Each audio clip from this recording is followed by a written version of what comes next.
Humans have this weird tendency to huddle with other human beings when they're sad. Just like penguins when they're cold. Yeah, there's penguins on Earth too, though they haven't conquered that planet yet. Only a matter of time. Being a friend is the most common job on Earth. Everyone is a friend to at least a couple other people. The qualifications aren't really harsh, but to be fair, the pay is terrible and most people quit after a while.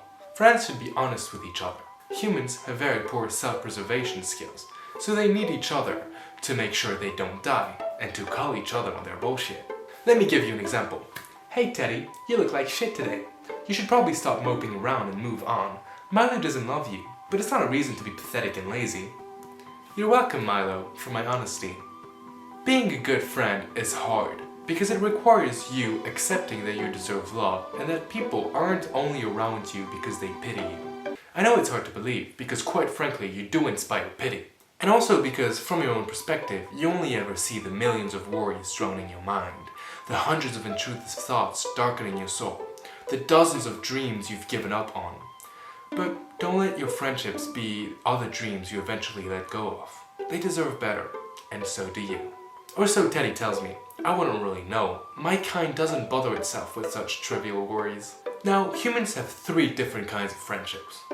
And 3 different kinds of selves they display to those different kinds of friendships. Number 1. The asteroid belt. Those friends are the people you see on a daily basis. They're always around. You exchange smiles with them, some small talk here and there, a meal every full moon perhaps. From a distance, those friendships seem close and strong, but not unlike the asteroids of the Kuiper belts, they're actually quite distant. In those friendships, humans tend to only show a polished, harmless, minimized version of themselves. Yet, this dull shadow of who you really are is how you will be known and remembered by most. And also more often than not, how you will act for most of your life. Number 2. The satellites. Those are the friends who you really trust. You know that no matter what happens, they'll always be around. Of course, unless some cataclysmic events happen and push the satellite out of orbit. Humans should also worry about artificial satellites. They usually become dysfunctional pretty fast. In those kinds of friendships, humans get to show more of who they really are. And lastly, comets. Comets are one of the most beautiful phenomena in the galaxy. Most people only witness them once or twice in a lifetime. Some never. It's rare for comets to hit Earth. Almost never happens. Usually they just pass by and end up in some asteroid belt further or wander off in the cold vacuum of space. But when humans see comets in the sky, they make a wish as if for a second they were allowed their childhood's hopefulness back. In this instant, they share hopes, dreams, and a single heartbeat. It's important to have friends because they always try to help you when you're feeling down. Take Teddy for an example. You can't let this beat you up, man. You're stronger than this.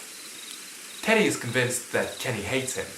Kenny does tend to be very tough on Teddy, but that's only because Kenny wants the best for Teddy, because he knows what he's capable of. Listen, man, I know it hurts, but it'll pass. And one day you'll find someone better for you. I guess. Teddy doesn't want to hear this. He knows that Barry is right, but right now, he doesn't want advice. He wants to be listened to. He doesn't need to rationalize his stupid feelings. He wants to feel them as hard as he can. Because if that heartbreak is all he has left of Milo, then he wants to keep it forever. Now, the problem is Teddy's frustrated at his friends for not being able to just listen.